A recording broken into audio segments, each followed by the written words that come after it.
осы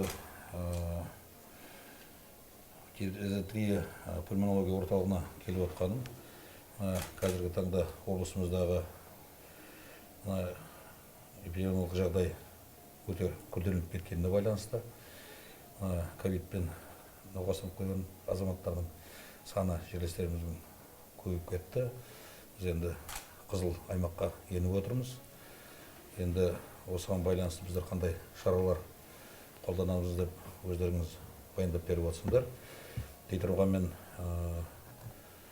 мына былтырғы жылдың жағдайлары бәріңізде есіңізде. Оның бәрі де жүрген қателеріміз қайталанбау керек. Менің ойымша біздің дәрігерлер қазіргі таңда көп тәжірибе жинады. Материалдық базасын нығайтуға біраз қаражат бөлінді. Жергілікті бюджеттен, республика көлемінде дәрі-дәрмек мәселесінде қамтамасыз ету жағынан өздерің баяндап отырсыздар, толық шешілді.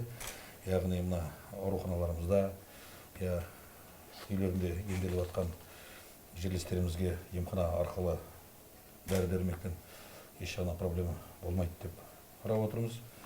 Ал енді осыншама үлкен жұмыстың тиісті нәтижесі болу керек. Әрине басты мәселе бұл жерде енді жасыратын жоқ. Мына өзіміздің жерлестерімізге байланысты. Енді осы жағдайдың күрделеніп кеткені, көп нәрсе өзіміздің қауіпсіздік шараларды сақтамағанның кесірі деп мен түсінемін.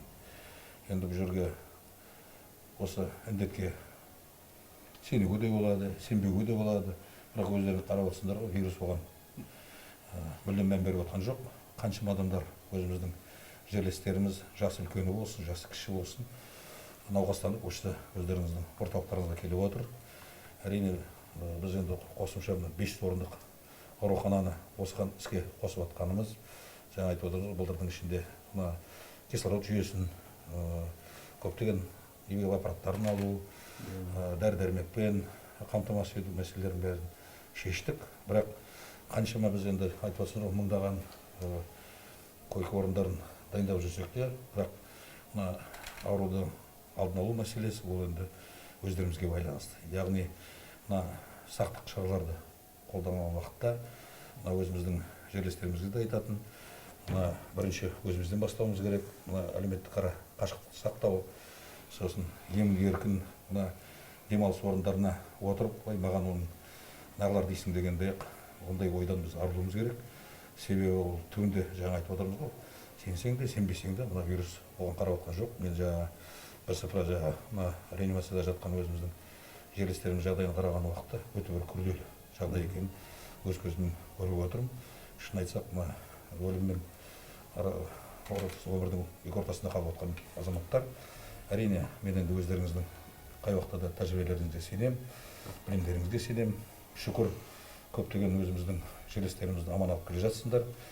Бірақ әлде де қауіптеніп жатқан көптеген жағдайлары бар. Соның ішінде қатты ойландыратын соңғы уақытта өзіміздің жасөспірім балаларымыздың науқастаны, солардың саны көбейіп кеткені, ол да алаңдатады. Себебі енді бала болғасын ол енді ойнайды, жүреді, араласады. Күні кешеге дейін мектептеріне де барып жүр. Сөйтіп жүрген уақытта бір-бірін жұқтырып алған фактілер жиі көбейіп кеткен, онда алаңдатады. Соған байланысты біздер қайткенде де аман-есен алып қалуымыз керек. Өзіміздің жас үлкендеріміз болсын, жас кіші жерлестеріміз болсын. Бірақ соған байланысты біздер толық тиісті шараларды қолданғанның өзінде де әлде де жатқан басты мәселе адам баласының өзіне байланысты болады. Сол жағында да ескертуіміз керек. Бірақ былтырда да айттым, биыл да айттым, өздеріңізге үлкен сеніммен қараймын, сіздердің тәжірибемен, білімдеріңізге. Енді соның бір нәтижесі болады деп сенеміз. Бірақ бұл ел болып бірігіп істейтін өзімізге ортақ іс. Соған байланысты бәріміз бірге болайық.